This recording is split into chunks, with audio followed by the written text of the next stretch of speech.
Now, I've been saying this multiple times over the last several weeks. I like Lamar Jackson, but if you're asking me who I want to be my quarterback over the next decade, it's Patrick Mahomes. Here was the interesting thing in that game before we go to tape. Here was the interesting thing. Unless you're from Kansas City and a diehard Chiefs fan, take them out of it. But for guys like me and people like you, even when Kansas City was down 24-0, you were saying what I was saying. Just get a play, get a break, get a fumble, big kickoff. They're fine. They're fine. They're fine. They're down 24-0. They're fine. They're at home. They just need. Did you watch Patrick Mahomes on the sideline? There was no panic. Andy Reid's play calling. There was no panic. You watched the sideline. There was no panic. They were down 24-0. Just say that out loud. Playoff game, down 24-0. And Mahomes is like, just make a play. Let's just get it going. There's no panic. Nobody's freaking out. Andy's not freaking out. Here we go. And then they got the big kickoff. And then it's like, we all thought the same thing, unless you're a Chiefs fan. All right, here we go. Let's go. Let's get.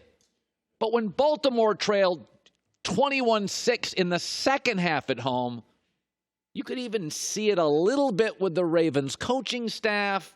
There was a little apprehension. The play calling at one point I thought was weird in the first half. Just do what you do.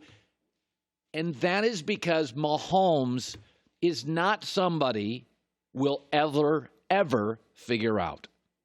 And barring an injury, he's going to be Peyton Manning, or he's going to be Brady, or he's going to be Favre. You don't figure out the best pure passer in football. Nobody figured out Elway. Nobody figured out Marino. He didn't win a bunch of Super Bowls, but he was great until the very end. Lamar is different. He is unique.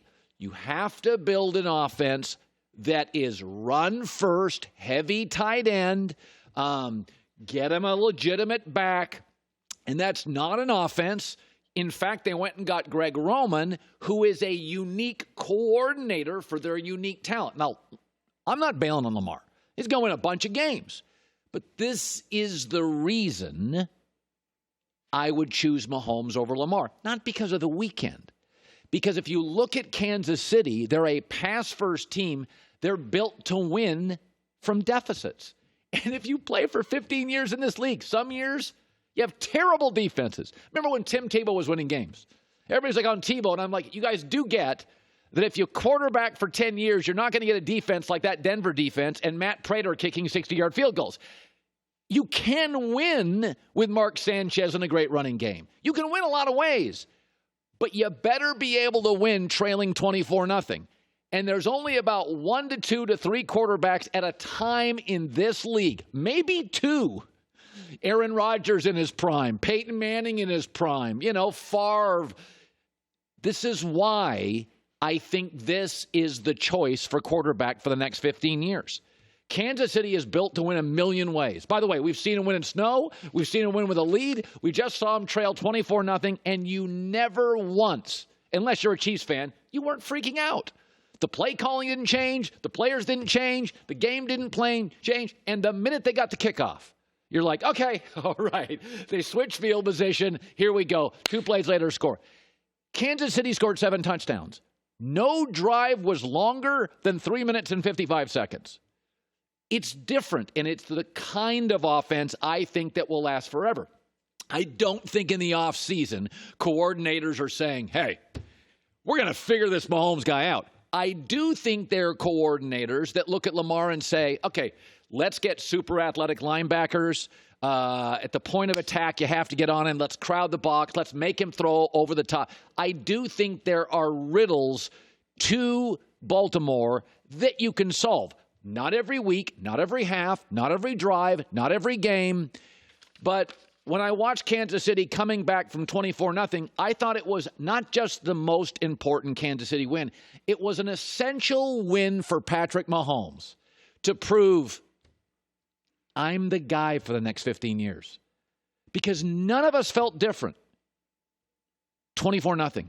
I think all of us, even in the first half down by a couple touchdowns with Lamar, I felt like, they're kind of solving a little bit for the moment in this little time capsule for 2 hours in Baltimore. They're kind of solving I don't feel like anybody ever solves Mahomes. And if you asked every GM in this league, privately, every stinking one of them, if they would trade their quarterback for Patrick Mahomes today, all of them would say yes. Oh, my bad, except Chicago. They're all in on Trubisky. Wink, wink. They'd all trade their quarterback for Patrick Mahomes. Many would trade for Lamar. But there'd be some that say, can we have Greg Roman too? Can we get those tight ends too? I thought it was an essential game to really plant the flag. This is the guy more than any. And you know I love me some Russell Wilson.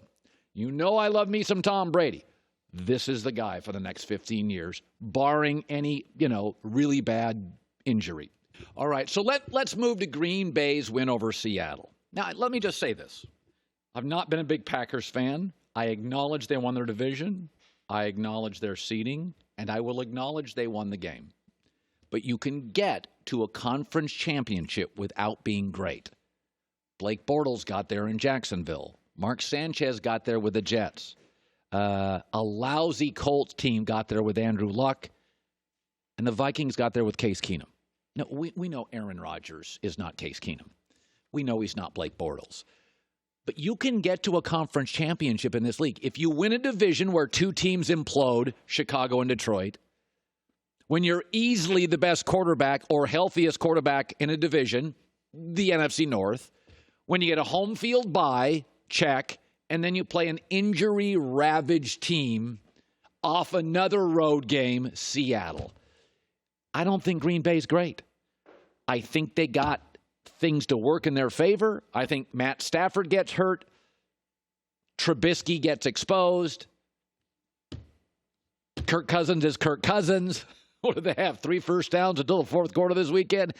And I think they beat up a ravaged Seattle team. And if not for Aaron Rodgers making 2 great throws on a 3rd and 8 and a 3rd and 9, I think Seattle wins. That first one to Geronimo Allen, if that puppy hits the dirt first and it was close, you saw Aaron Rodgers point to the sky on that. Seattle's getting the ball back. Green Bay's defense is exhausted, and Russell Wilson's red hot, and we have a different show today. I don't love Green Bay. I don't think they're as physical as Tennessee. I don't think they're as explosive as Kansas City. And I don't think they have the players and the depth of the 49ers. You know who they remind me of? The Wisconsin Badgers. I respect the hell out of them. It's a good football operation. I always trust the executives upstairs. The coach appears good enough. But when you watch Wisconsin against Ohio State, they don't look the same. They don't look like Clemson. They don't look like LSU. They don't look like Ohio State. They don't look like Alabama. But they're good. And they win like 10 games a year. And I respect the hell out of them. And I respect Green Bay. But they don't look like Kansas City. I mean, if you take Devontae Adams away, who does Aaron like to throw to? Because Patrick Mahomes likes to throw to 4 different guys, then his tight end.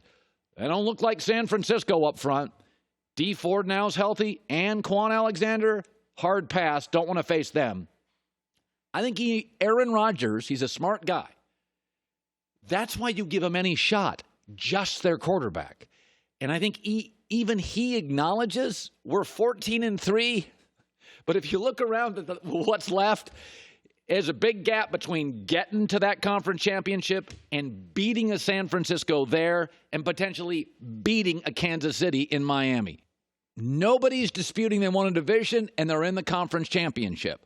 But I think even Aaron acknowledges there's questions, and the only reason I gave Seattle a chance to beat Green Bay was Russell Wilson, which I didn't think would be good enough. And the only reason I give Green Bay a chance against San Francisco is Aaron Rodgers, and that doesn't feel like enough.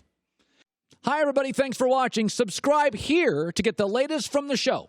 Also, be sure to check out more of the best clips from The Herd or go watch a few segments from other shows on FS1.